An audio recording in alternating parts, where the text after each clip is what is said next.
देश राष्ट्रगीत वंदे मातरम के 150वें वर्ष का उत्सव मना रहा है। मुख्यमंत्री योगी आदित्यनाथ ने राष्ट्रीय गीत वंदे मातरम की 150वीं वर्षगांठ के मौके पर आयोजित कार्यक्रम को संबोधित किया और कहा कि इस गीत ने आजादी की लड़ाई के दौरान देश को एकता के सूत्र में बांधने का काम किया है। और इसी पर पेश है हमारी ये रिपोर्ट।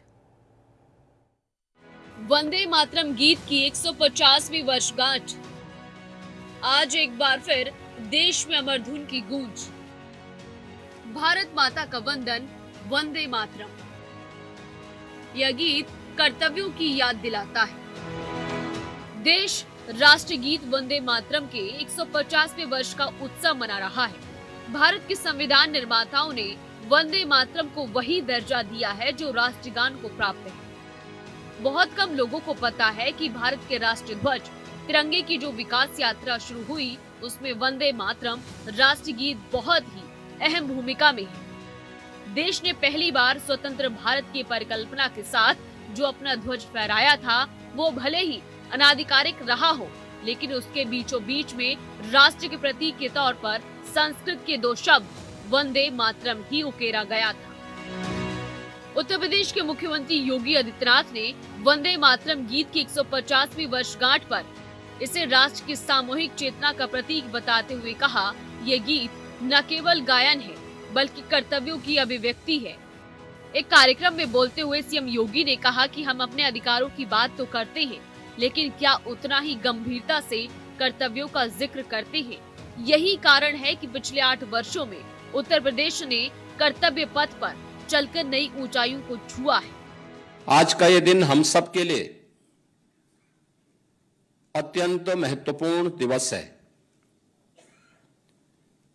और मैं आभारी हूं आदरणीय प्रधानमंत्री जी का, जिन्होंने पूरे देशवासियों को आजादी के आंदोलन का मंत्र बना वंदे मातरम की 150 वर्ष पूरे होने के इस दिवस को इस स्मृति दिवस के रूप में आयोजित करने के लिए देशवासियों को एक नई प्रेरणा दी। हम सब जानते हैं कि वंदे मातरम भारत के आजादी का एक अमर मंत्र बन गया था।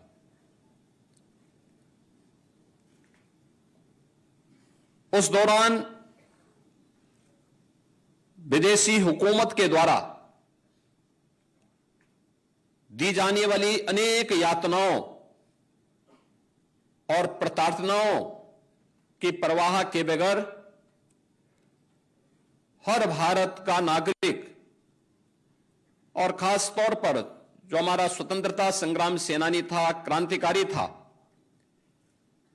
वह वंदे मातरम के इस गीत के साथ गांव-गांव में, नगर-नगर में प्रभात फेरी के माध्यम से भारत की सामूहिक चेतना के जागरण के इस अभियान के साथ जुड़ चुका था। सीएम योगी ने कहा, हमारे जवान सियाचिन के ग्लेशियर हो या थार के रेगिस्तान, सीमाओं की रक्षा करते हुए भी वंदे मातरम गाते हैं। यह गीत फांसी के फंदे को चूमने वाले क्रांतिकारियों के होठों पर था और आज भी हर भारतीय के दिल में राष्ट्र प्रेम जगाता है।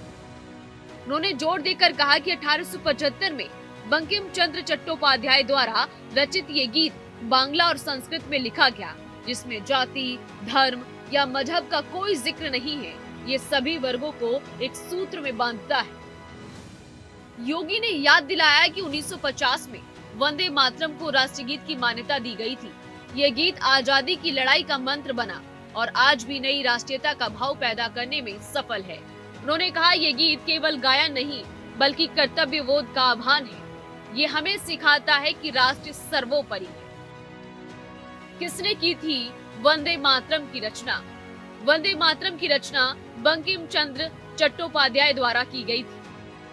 वंदे मातरम पहली बार साहित्यिक पत्रिका बंग दर्शन में 7 नवंबर 1875 को प्रकाशित हुई थी।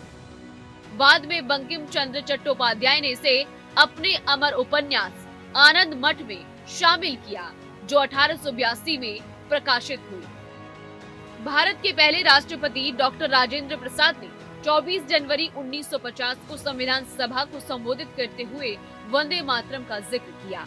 उन्होंने कहा कि इस गीत ने स्वतंत्रता आंदोलन में अपनी महत्वपूर्ण भूमिका निभाई है। इसे राष्ट्रीय गान जन गण मन के समान दर्जा दिया जाना चाहिए।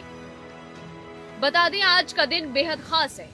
आज इस मौके पर देश भर में जगह जगह संस्थान, सांस्कृतिक संगठन और शैक्षणिक केंद्र गाने के ऐतिहासिक और सांस्कृतिक महत्व को फिर से याद करने के लिए कार्यक्रम आयोजित कर रहे हैं। ब्यूरो रिपोर्ट, जनतंत्र टीवी।